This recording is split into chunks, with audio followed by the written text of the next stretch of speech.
You take the legal documents out of the envelope, a 12 to 40-month construction period, and the zoning plan in the addendum.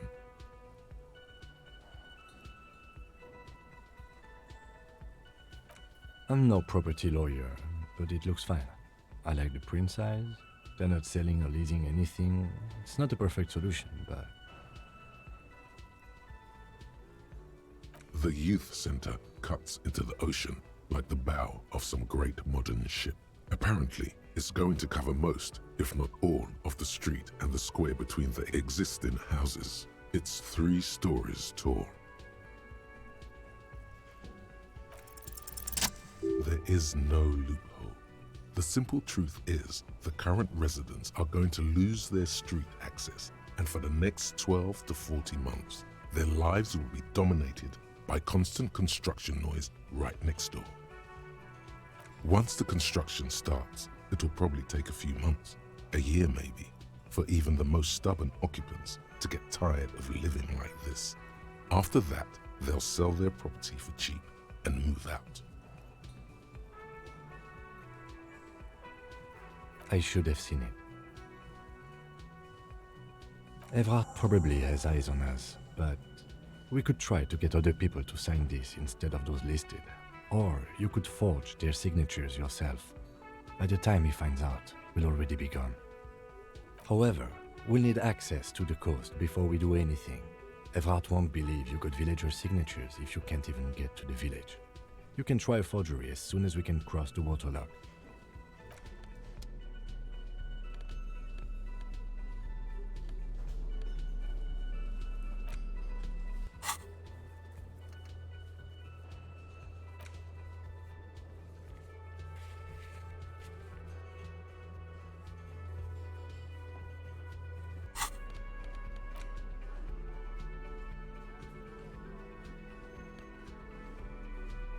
The front of this quarterly journal features a large satirical portrait of the late King Friesel.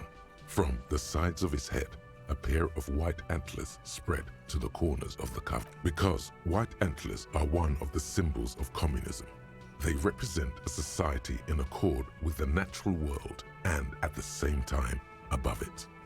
A shameful way to treat a former king, even one as underwhelming as Friesel. Because Friesel was incompetent, foolish, and cruel.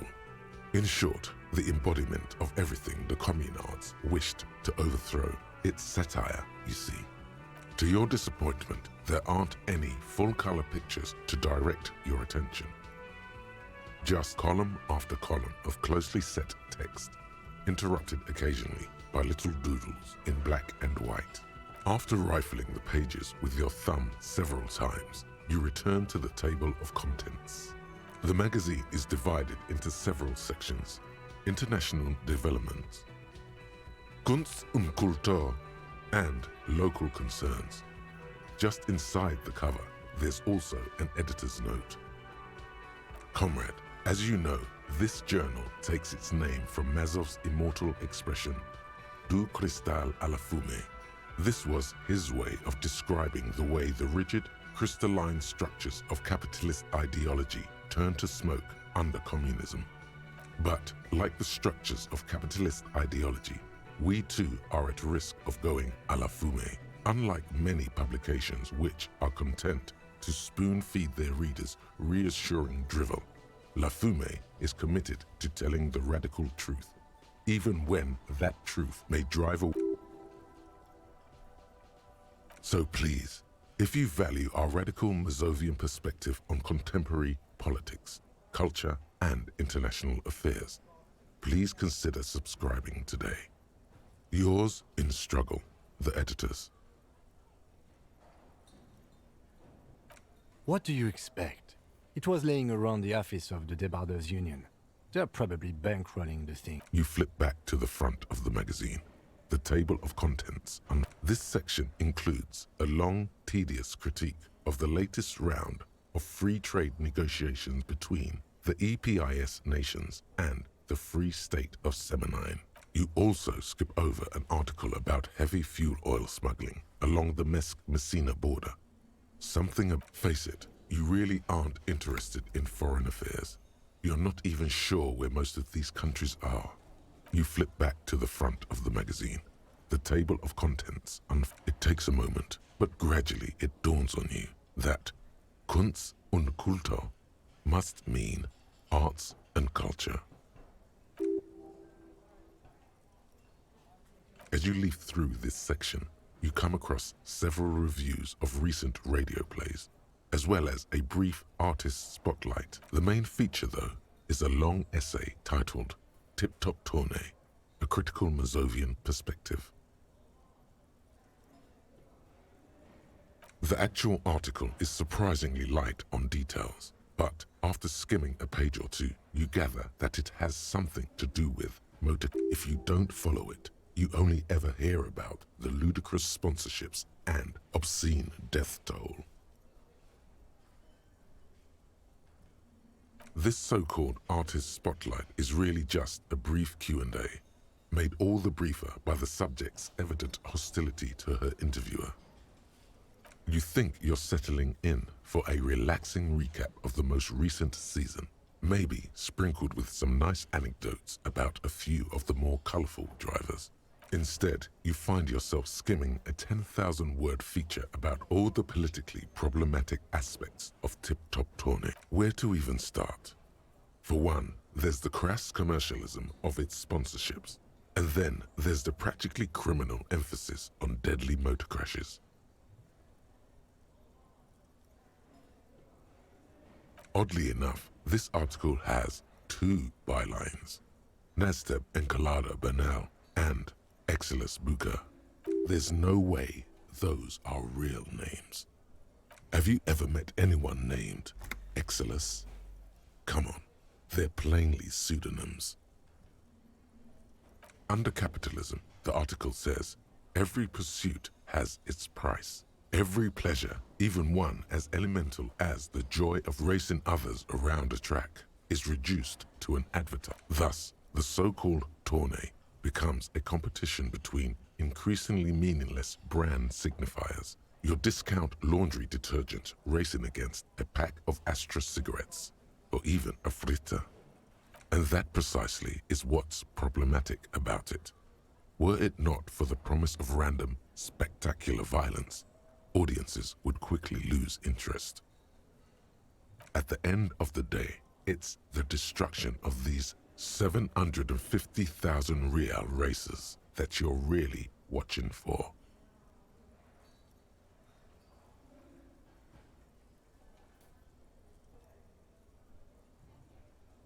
Sure, you think that, but subconsciously, it's the visions of brand names being engulfed in flames that this flimsy magazine is right.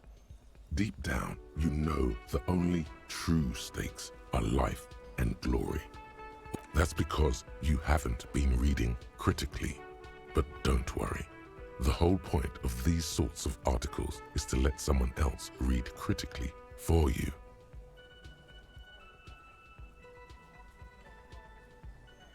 I can safely say the thought had never crossed my mind, Detective.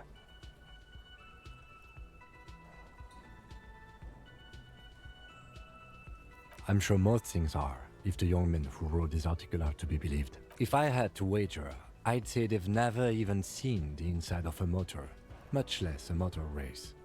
I take whatever they write with a large grain of salt. You flip back to the front of the magazine. The table of contents unfolds. Unsurprisingly, much of this section is taken up with articles declaring unqualified support for the dock workers' strike. You skim the headlines. Paint the harbor red and white. Martinez tames the wild pines. A city in revolt. First, we take Martinez. Then, finally, there's a brief article by the writer G. Martin, accusing the owner of the Cape Side apartments of illegally attempting to evict certain communist tenants simply for not having paid their rent.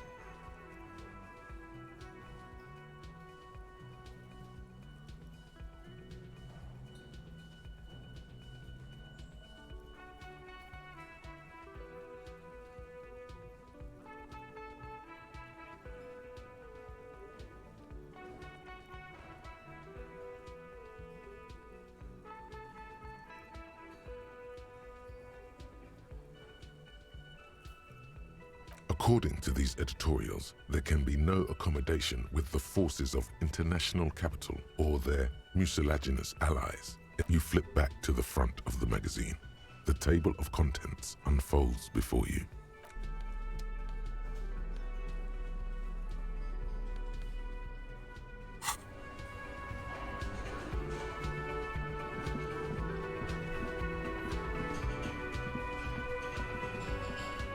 Can I help you? Do I have a shaker in my hand? Am I smart? Because I'm... What you want, play it calm. This man needs to understand you need a drink to help the community deal with police stuff.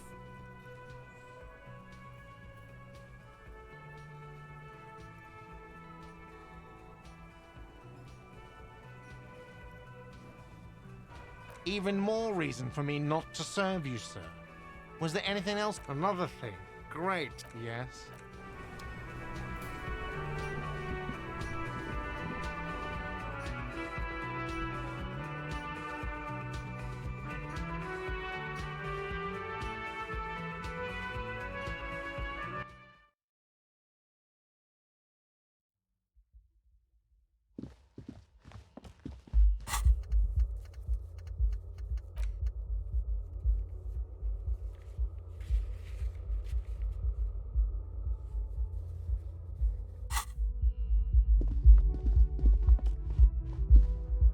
This is the door to the room you redecorated.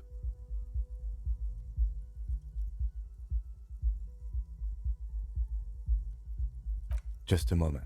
You had some questions earlier, I believe. And besides, we should discuss our progress on the investigation. Let's go out to the balcony.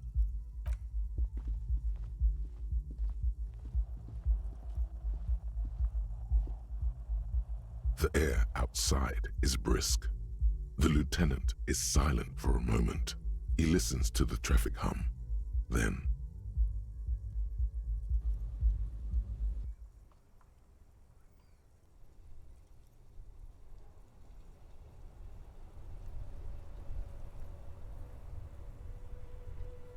Where shall we begin? We should talk about the investigation, first and foremost. But I also remember you wanting to discuss the RCM?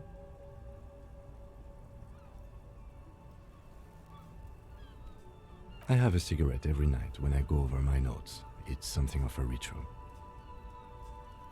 oh man, he looks so devastatingly cool with that cigarette.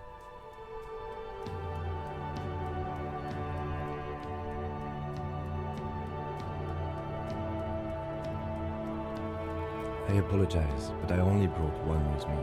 I have exactly one cigarette every night while going over my notes. You mean this? This isn't cool. It's an unnecessary trial of will and unhealthy.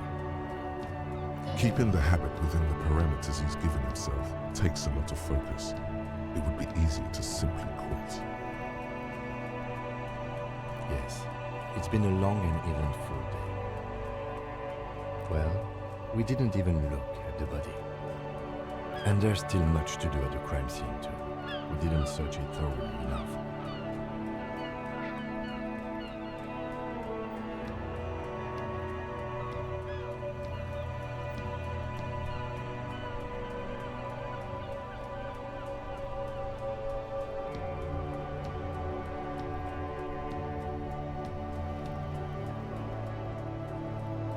We're both doing our best under the circumstances. Just don't drink tonight, please. As for the interviews, we conducted an interview with Claire. He wasn't particularly forthcoming with useful information, however. Claire also helped you, how should I say, remember your name? That's a relief.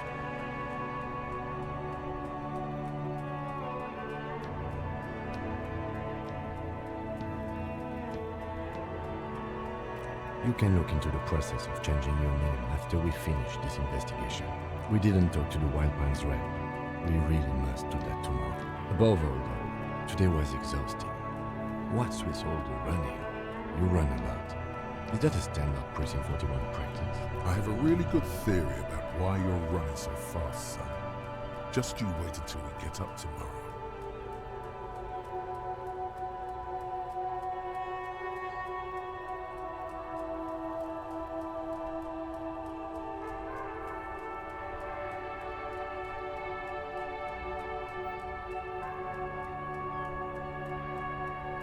It's impressive, especially for a man your age. And in those heels. Nice shoes, by the way. I like the green. Goes with the orange. Thank you for the compliment. We could manage it even in wooden clogs. There are uncanny running reservoirs in this body. God knows why. They're quite limited, actually. The power officers of the Rebachol Citizens Militia exercise most frequently is imposing fines of up to 1,000 real for offenses, in accordance with an interdepartmental schedule. The RCM's primary role is to ensure safety. We are not really supposed to play any... Yes, although indirectly, as citizens can always request records from their local... Officers of the RCM have been known to take bribes of less than the prescribed fine amount. It undermines trust in the RCM.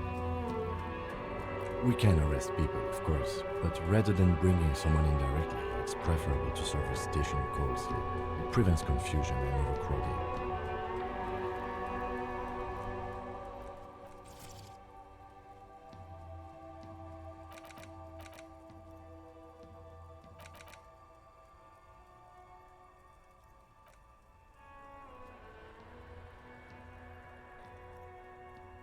You can't. Those who don't show up become fugitives, though, and have fewer legal rights when they are eventually caught. It's about power projection. Thus far, they seem to mostly show up. As you may have gathered from the fact that we are expected to carry a record of our kills, like the one in your watermarks, we are permitted to use whatever force is necessary, and strongly admonished not to abuse that power. You have to supply compelling evidence for why it was necessary to use lethal force. In these cases, your partner is usually your witness. Not a good position to be in, by the way. Internal Affairs handles these cases thoroughly, by cross-examining you for inconsistencies. It is hard to cover for anyone, which is for the best. We don't convict. We arrest and send them to coalition government courts in Couronne and La Delta. The prosecution works off our testimonies and records, which is why it's paramount to keep them. The coalition government, and the moral intern more broadly. The RCM was formed by the coalition government to restore order in the international zone after the revolution. So we did. Now we attempt to maintain that order. No more, no less. Or perhaps it is better to say we were allowed to form. It's a point of contention whether the citizens of Rebachol or the coalition government founded the RCM.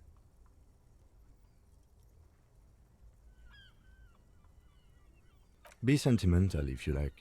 Either way, the moral intern leases us the right to keep the peace in this city, and they will take it away if we misuse it. The Moralist International are the world's largest political organization. You know who they are. They have been running this place after the revolution failed.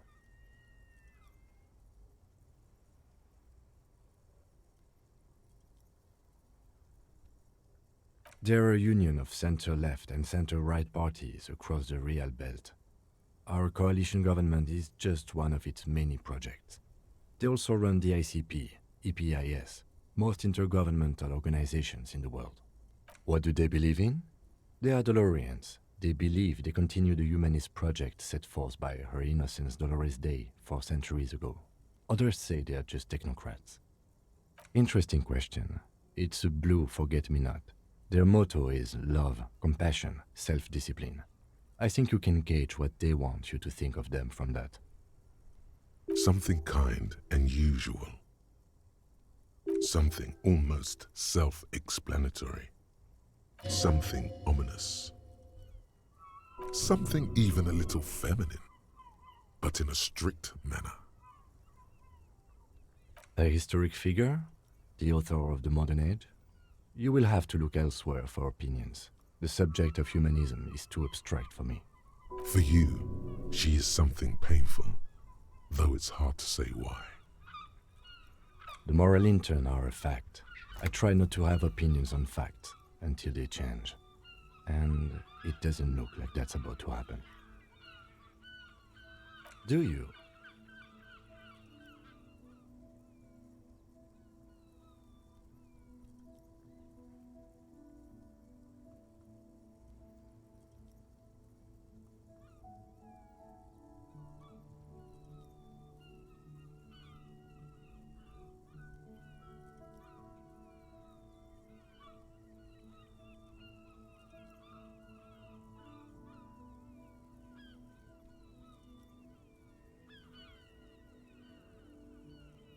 We are in what is called the twilight of international law. The laws we claim to enforce come from the MI. Without them, we are simply vigilantes. Sadly, it is what we already are to the people of Martinez, most of them at least, especially the Union. Vigilantes. I expect our job here to prove quite challenging. The lights of the orphan district are reflected in his glasses, the red and golden orbs of the motorway sliding like pearls on a string from east to west as Revachol commutes back to the suburbs. Tomorrow is Tuesday. Monday is over. The dying lights of the city shimmer below. Slowly, like luminous clouds, they pass on his lenses. The lieutenant looks at his slim cigarette, contemplating the next. They really don't like us here. And the mouth on that kid, Kuno. It's different inland, in Jamrock and the GRIH. It's our fault for leaving this place to the dogs, to the Union, to the company, not daring to come here more often.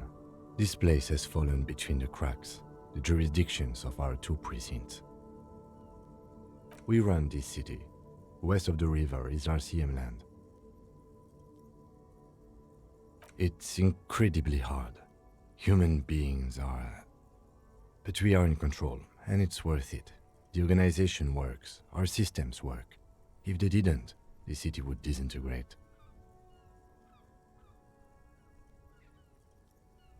Me too, but I wouldn't count on any drastic changes in our lifetimes. Yeah, it's getting very cold now. Let's go.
The fan stands still.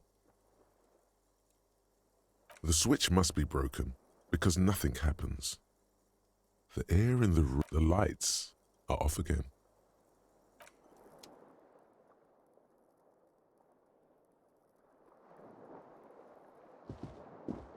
The bed is cold and not particularly inviting, but it's yours. The sheets look awful.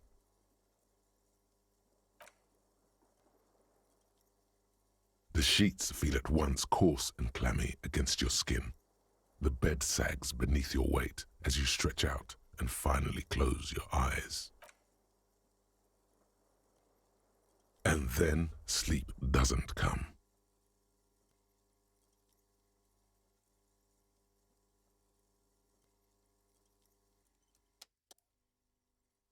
And then sleep doesn't come.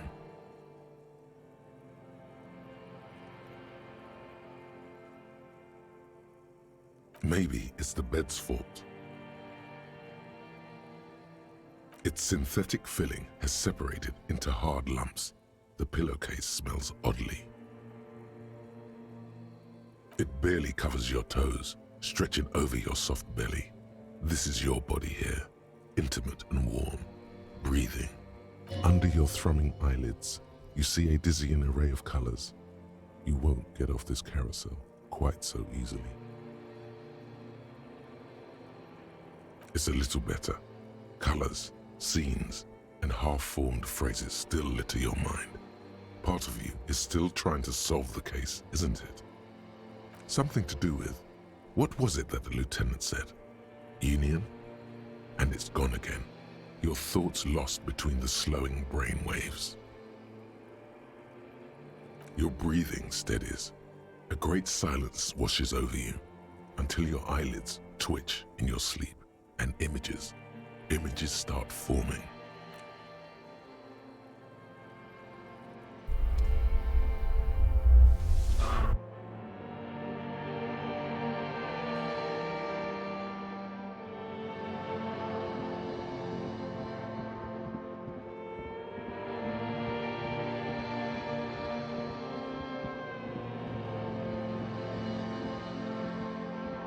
Do you remember the scent of your childhood?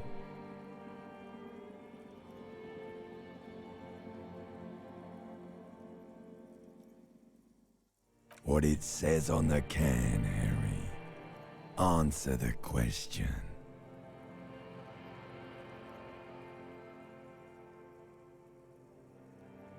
You're not kidding anyone, Harry. You don't remember shit. Tell me, do you remember your wife's hand on your face?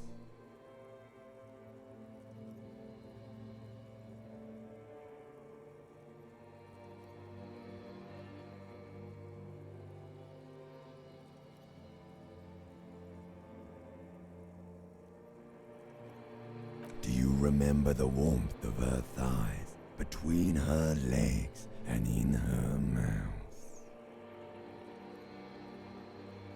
You know who I am. I'm the bad day. The one where you ask her, and then later in the streets wandering. It's the worst day of all time, Harry dear. And it's coming. She will hear about it on the phone. Reality will turn into a grotesque nightmare. This will be the last thing you did to her. Tell me, do you remember the love of your life?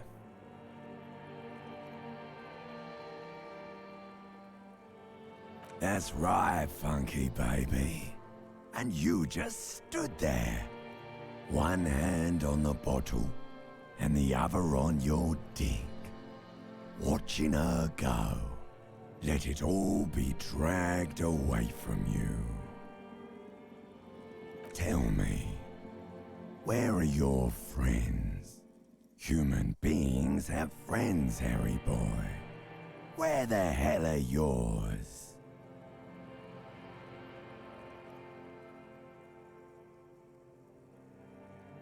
No, it's gone.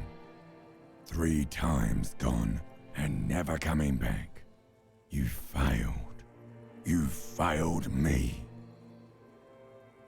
You failed Elysium. Everything. The Pale and the Isolas on the surface. The outer magnetosphere. Burning, furious truth. 8,000 years of written history. You really dropped the ball, Harry. 4.6 billion people, and you failed every single one of them. You really fucked up. No, you haven't. You're just sleep-talking, and the act is wearing thin, too. The spots on the disco ball fade around you. You'll be back in those cold snakeskins in no time, sweating up the bed. Stinky boy. You're not coming back from shit. Thrashing around in that high conductivity state of yours, bumping into things and acting like a clown. Who are you kidding? You're trying to what? I can't hear you. This is just a word dream now. Jumbled up garbage. The pictures are gone. The bed rises to meet you. A thin, sleep-like state. More glass than velvet. grinding in your head. So something is wrong. Sleep shouldn't be this bad, this dry, this unnourishing. There's something wrong with your thoughts. Some kind of new type of hangover.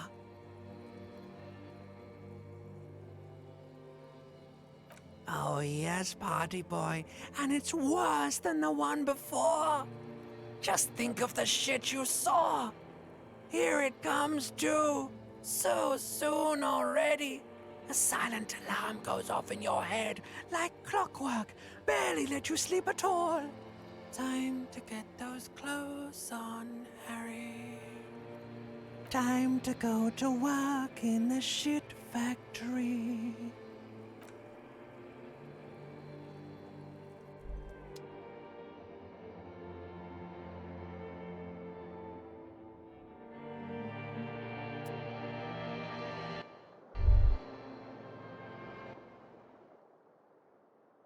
Good going, buddy.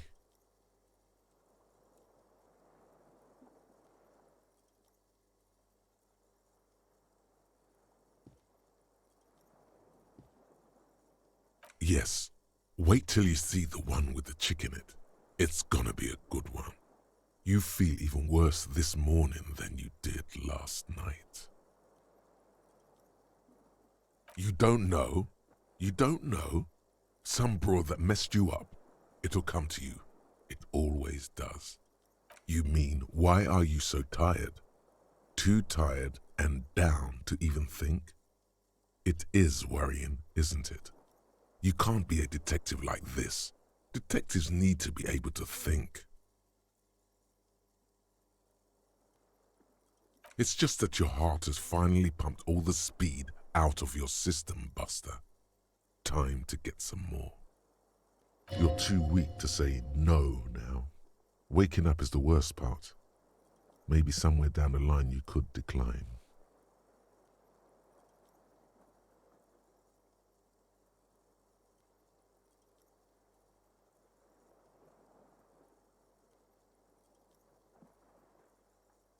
Speed is a potent central nervous system stimulant. It kept you propped up all day yesterday, despite your debilitating hangover. How else did you think you even got up from this floor? It's power, man. It's professionalism. It makes you feel like you're young again and ready to detect, ready to go to war against the world. Are you sure? Ready to live as this pathetic shell of yourself for days? Basically, a week. Let's be honest, 2 weeks, maybe 3. You won't make it. Half the town will be dead by then. You will be fired.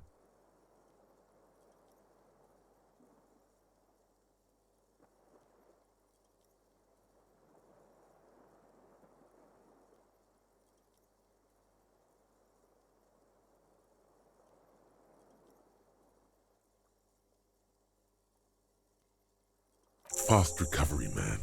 Quick turnaround. Super detective back in.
Morning.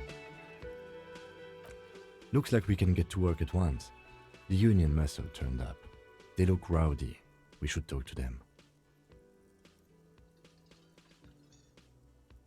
I mean ungovernable.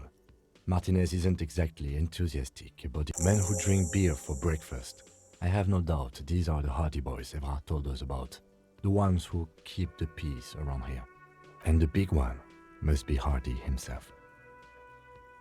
This is clearly the Union's peacekeeping force Evrard told us about. The one he said hanged our victim. We can't be sure, of course. Evrard may have lied to us. He definitely has an agenda of his own.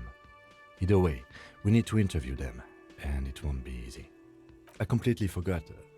Sorry, I had a rough night's sleep. It's them by the looks of it. Loud and nasty, just like the manager said. One loose thread less to worry about, and one big problem to replace it. That would just escalate tensions. No captain would sign off on it. Solving one murder isn't worth a conflict between the RCM and the Debarders Union. In fact, even the death of 2 detectives might not warrant an all-out war. So let's keep a cool head, okay? He's not exaggerating about that mortal danger, just calmly factoring it in. Your fists clench and your pulse rises uncomfortably. One more thing before we do. We don't have to talk to them immediately. We can walk right past them. Continue with our... Yeah, streetwise. Zoom right past. Do it but aren't you curious to know what they have to say about the murder? They're in no hurry to leave. They think they own the place. Anyway, I leave that choice to you. Whatever you decide is fine by me.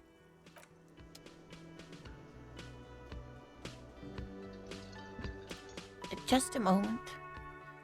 And there's no public phones nearby? The closest phone booth is down the coast. Sorry for the inconvenience, ma'am. It's fine, I understand. Thank you anyway. I'm glad to see you again, dear. Oh, please don't trouble yourself about me, sweetie. I was just hoping to make a call, but the Whirling's phone line isn't working.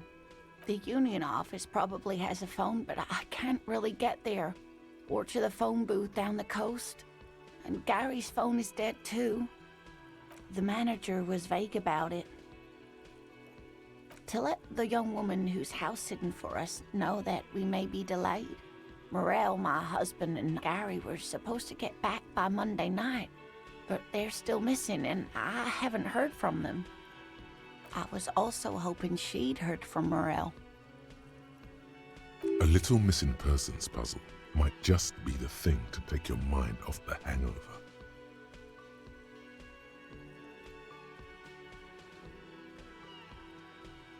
That's just it.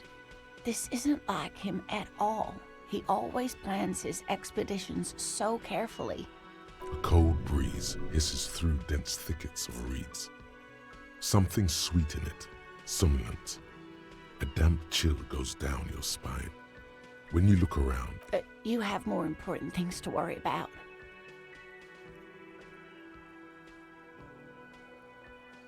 Just some field work, sweetie. Morel is a highly trained scientist. He and his assistant Gary are studying an extremely rare species of insect. But they should have returned by now.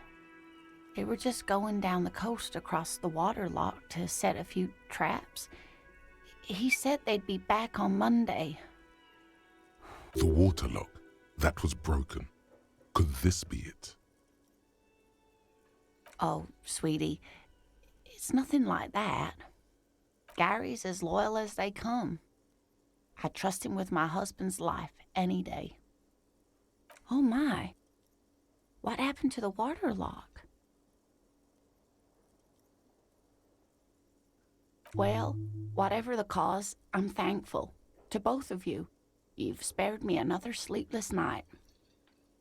You're welcome, ma'am. I hate to ask, but if your investigation takes you to the other side of the coast, please do keep an eye out for my husband. This will surely lead to a cryptozoological mystery with that extremely rare insect. Yes, some left-field scientific research is exactly what you need right now. And if you see him, let him know Lena is waiting for him here at the Whirling. He gets so tangled up in his work that he may not know the water lock's been repaired, and it's cold out there. Oh, you're such a dear. Thank you, sweetie. Oh, yes. A zoologist. A cryptozoologist, to be more. It's a pseudoscience that attempts to legitimize research into mythological beasts and urban legends. That's one opinion, yes. And people are entitled to their opinions. My apologies, ma'am. I did not mean to undermine your hobby. It's not a hobby, dear. It's a subfield of zoology, one specializing in animal species that are so exceedingly rare that many assume them to be extinct or even fictitious. Searching for such species called cryptids is difficult and often thankless, and frankly, many scientists are too lazy to do it. Universities these days are rarely interested in supporting real research.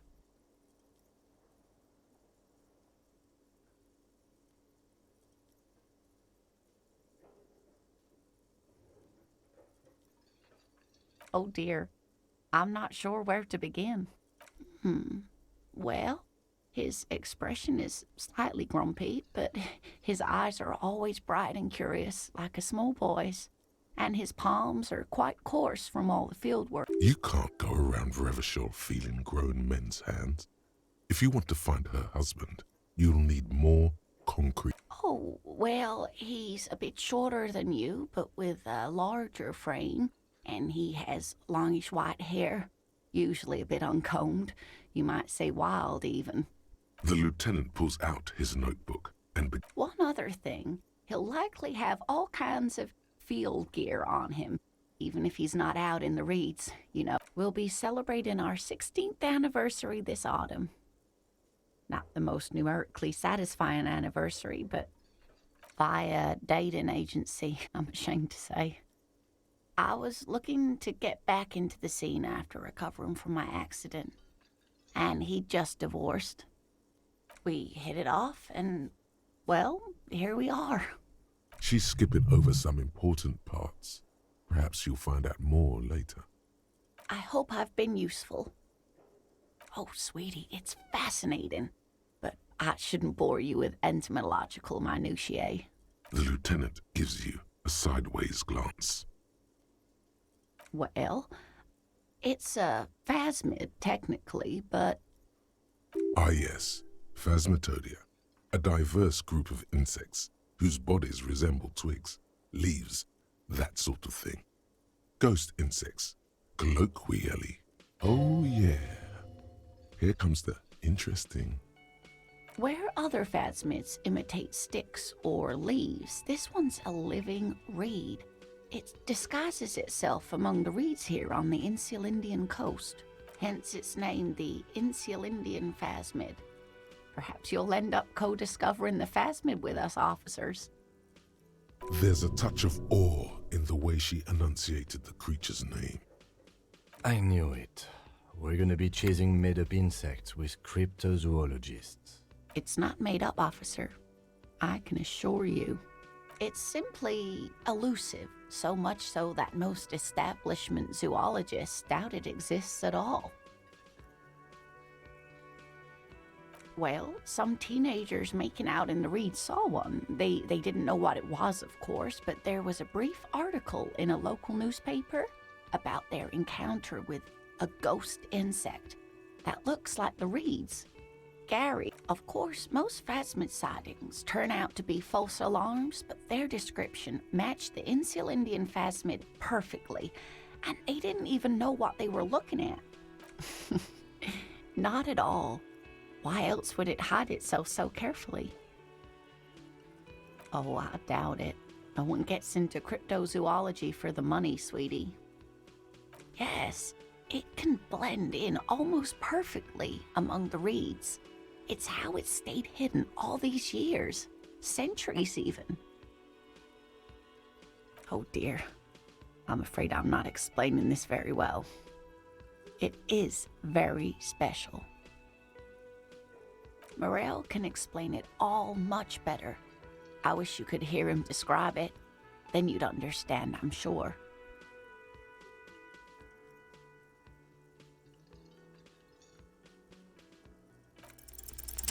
There's really no point in manipulating anyone.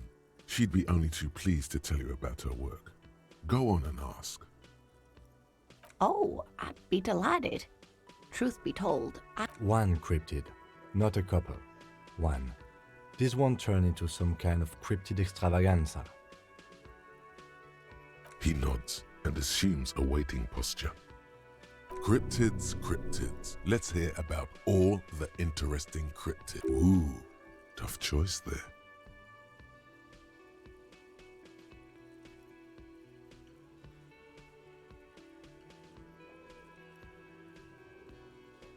What an interesting question. And the answer is yes, there are. Of course. All fairy tales have someone or something invisible in them. Okay, I won't spoil your fun. What is the invisible cryptid? It's the Col de Mama d'Aqua. Its name means thin whisper of sound, and that's precisely what it is. Self-replicating sound waves, invisible and intangible. The Col de Mama is very afraid of us, which makes it incredibly difficult to track. Col de Mama d'Aqua can also be translated as a whisper light and low. Yes, that's another translation. They're both quite lovely, although the low part is a little ironic. The Col de Mama d'Aqua makes, or rather is, such a... Fine, I'll bite. How can an animal be a sound? Many scientists have asked the same question. Some have claimed that it isn't itself a sound, but a tiny corpuscle that emits sound waves. But there's no evidence to support it. Could be. As I said, it could be everywhere. And we wouldn't know any better. It could be ringing all... Maybe it's predatory. It's not. Don't worry. If it were predatory, we would have found it by the damage it inflicts. I wouldn't be so sure. What if the damage is also invisible? Plenty. It's the evidence that led to its discovery. In the 1920s, a group of areopagite ornithologists, that is, scientists who study birds, were trying out a new recording technology for capturing sounds. When playing back recordings they had made in the foothills of the Ea mountain range, they noticed certain anomalies, patterns that seemed random at first, but on closer examination were consistent with the waveforms of songbirds. The scientists soon discovered they could track and even predict what appeared to be feeding, mating, and migration patterns based on sound waves in a strictly delimited range of ultrasonic frequencies. They realized that they had discovered a new species and called it the Col de Mama d'Aqua, after the Paracanassian name for the voice of God, which is said to be very... They grew quite obsessed with these little birds. Even though they couldn't see them, they could distinguish among individual birds and... Sequester, Time, Joscan... Those are but some of the Mama d'Aqua they followed individually. That is a sad story. A group of university students assisting with the field work in their enthusiasm for the project. They tried to communicate with it and had no other means but sound. So they started sending out sound waves at frequencies they thought might match the Mama d'Aqua's. Psst. They cancel each other out. Psst. Exactly.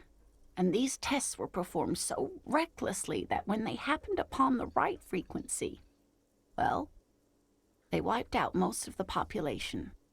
After that, the corpuscle appears to have migrated elsewhere. There have been recordings of anomalies similar to those spotted in Ea, but they've been few and far between. Of course.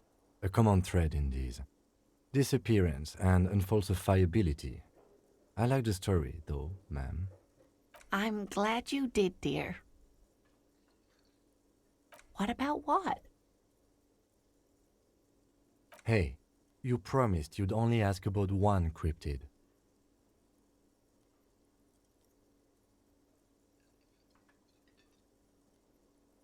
I'm glad you see it that way. Did we have anything more to do here?